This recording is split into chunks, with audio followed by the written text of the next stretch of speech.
Confusion from the top down. I just feel that there's this void missing between the state level and doctors. The answers are unclear. The phone numbers just ring. Denver7 is getting answers for people across the state who just want to know, when can I get vaccinated? I really just wanted to get to my kid. Badly beaten at a skate park. Really, all I could move was my arms, and I could open my eye. That was it. Tonight, he wants justice for the bullies who attacked him. Plus, the U.S. Senate hangs on the results of the Georgia runoff. And Republicans are split on whether to object to Joe Biden's Electoral College victory. And we begin in Georgia tonight. 2 Senate seats are on the line, and right now both are within 1 percentage point, and the race is just still too close to call. 95% of the votes are in at this hour. Experts believe, though, there could be movement overnight. There could be movement perhaps over the next couple of days. Denver7's Gary Bro joins us now with insights on the early returns. Gary? Well, Shannon, just like the election in November, both Senate races are tight. 95% of the votes are in. However, the largest portion of the remaining uncounted votes is coming from DeKalb County. Now, that's important because it's a heavily Democratic suburban Atlanta area. And with that said, it's very possible we could see a similar situation to the residential race, where we go to bed with Republicans on top and wake up with a massive blue wave. Voters turned out early for this one. More than 3 million voters casted their ballot early, and that makes up about 40% of the registered voters in the state. Tonight, the country is looking at not just the results, but also how well the voting process is going, especially after the presidential election. This afternoon, Georgia's Secretary of State said the election is running, quote, smoothly, and that the state's election administration is hitting a new milestone for effectiveness and efficiency. Keep in mind, Democrats need both seats to make it an even 50-50 split. Of course, then Vice President-elect Kamala Harris would be the tiebreaker. It's very unlikely the official results will be in for a couple of days. Reporting live in the newsroom, Gary Brode, Denver7. Gary, thank you. The Electoral College votes will be certified tomorrow in a joint session of Congress, but not before an expected objection from a vocal group of congressional Republicans. More than 70 House Republicans are on the record saying they will object to the results. About a dozen Senate Republicans say they'll do the same. In most years, this certification process is just a formality, but if there is objection from members of both houses, the joint session is suspended, and then both houses individually convene in their own chambers, and a vote is held. For the objection to be sustained, that requires a simple majority in both chambers. And then after that fails, the electoral vote counting will resume, and Joe Biden will be declared the winner. This evening, the president released a statement saying he has spoken to Vice President Pence, and that both men agree the vice president can reject or decertify the Electoral College results. And we fact-checked this at 5 o'clock, and no, he cannot. The vice president's role is largely ceremonial. He has no power to change the outcome. Now, Colorado Republicans are split on whether to support the electoral challenge. Ken Buck not only says he won't support the challenge, he wrote an article in the Washington Post today titled, "My Colleague's Ploy Threatens the Future of the Electoral College." And Buck goes on to write, "There is no allowance for rejecting electors, no matter how much we may disagree with the result." Colorado's other 2 Republican representatives, Lauren Boebert and Doug Lamborn, both plan to object to the results. Both have cited election fraud as their reason for objecting. Boebert said on Twitter today, "Remember these next 48 hours. These are some of the most important days in American history."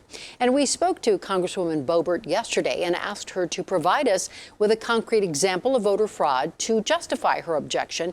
And she could not give us an example that had not been debunked by independent fact checkers. And let's be clear. The states where Republicans want to challenge votes have already gone through audits and court cases, and all of the available evidence upheld Biden's victory. And Democrats will be ready to block the challenges. Colorado Congressman Joe Neguse is one of 4 Democratic Congress members tapped by House Speaker Nancy Pelosi to debate the claims tomorrow by presenting historic evidence for upholding the Constitution to ensure the results are certified.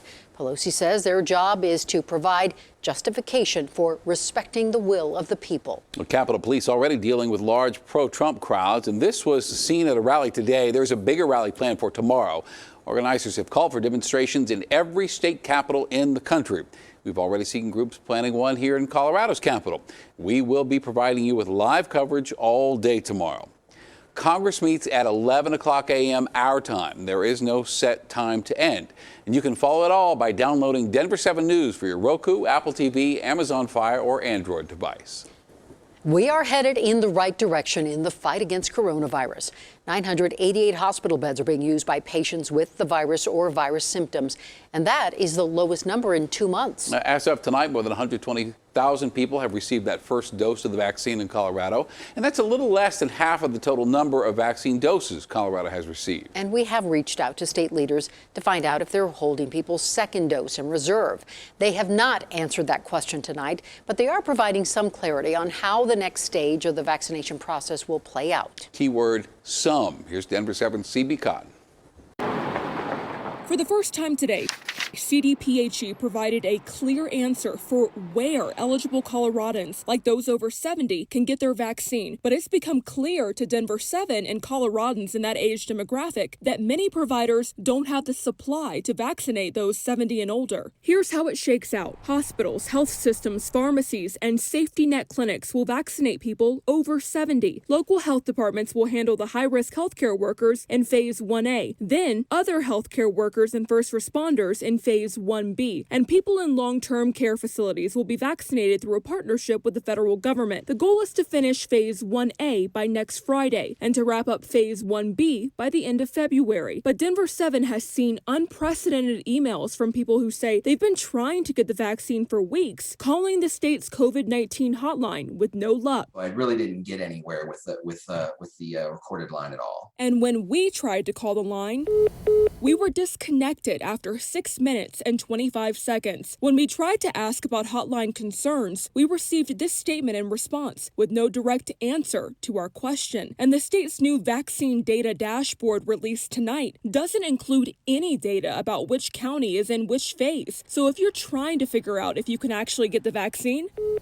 you still may not be able to find the answer you're looking for. CB Cotton, Denver7. And we are doing everything we can to answer your vaccine questions in a timely fashion, and I know so many of you are frustrated about it. Marilyn, for one, who lives in Jefferson County, told us she spent hours and hours researching where and when she can get the COVID vaccine. She says she's 85 years old, takes 2 heart medications, and that means she is in Phase 1B of the vaccination rollout. So let's break this case down. Since she is over 70 but lives on her own, Marilyn will need to get her vaccine through her hospital, her health system, or a pharmacy. UC Health, Centura, and Denver Health all tell us they're going to start notifying people who qualify for Phase 1B, quote, soon. Now, exactly when that is depends on vaccine supply.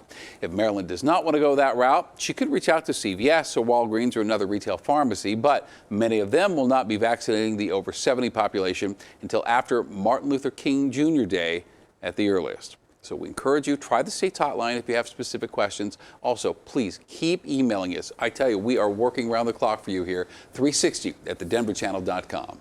And slowly but surely, kids are getting back to the classroom. Boulder Valley, Dougco, and Littleton schools all reopened for elementary kids today. Other districts started the semester under a remote model. Every superintendent we've talked to said they want to get kids back in the classroom in some form this year. They're just not sure yet if it's safe. Well, some parents in Douglas County say long-term, missing out on the school experience could be more dangerous than COVID for kids. Denver7's Addie Guajardo spoke to them as they fight for a return to the classroom. Douglas County School District. Learn today, lead tomorrow. But students and parents like Jamie Woolridge. Our kids are suffering from remote learning because they are. Rallying outside. Open school! Say it's time to pave the way and get all students back in school. We should be leading, not following. On Tuesday, the Douglas County School District reopened schools for in-person learning for preschool and elementary school kids. But middle school and high school students returned to virtual learning. Sebastian Riccolo, a high school senior, says his grades have suffered with online classes. For a person like me, in-school learning and having that direct teacher response is extremely important. Bella Carpinelli, a junior, says it's not fair she can go shopping and travel, but not learn in class. My teachers even told me that we've lost about half of our education this year. Many rallying outside say online learning simply isn't working. Their plea to return to school was echoed by parents and teachers at a school board meeting. My youngest has breakdowns every single day. Data from fall of 2019 compared to fall of 2020 shows the number of high school students failing one or more classes increased 4%. Douglas County School Interim Superintendent District Corey Weiss hopes to launch hybrid learning for middle school and high schoolers by January 25th, but the plan could change depending on infection rates. Weiss says they're working with the state for additional PPE and take-home COVID-19 tests. We'll continue to survey and ask and collaborate to work a plan, and we'll keep you updated. Parents and students here say they're tired of waiting. There needs to be an option for kids and families that want to be in person. Addie Guardo, Denver7. After the wind and the mountain snow comes a cold night tonight. I'll let you know when temperatures bounce back to the 50s. Plus, terrifying moments for a mom after an alleged attack at a skate park. I didn't know if he was going to live or die, if he would die before I got to him. And we're hearing from a man who says his mom received unemployment benefits, even though she's been dead for 2 years. The letter just said she needed to activate the card, and it said it was for Colorado unemployment.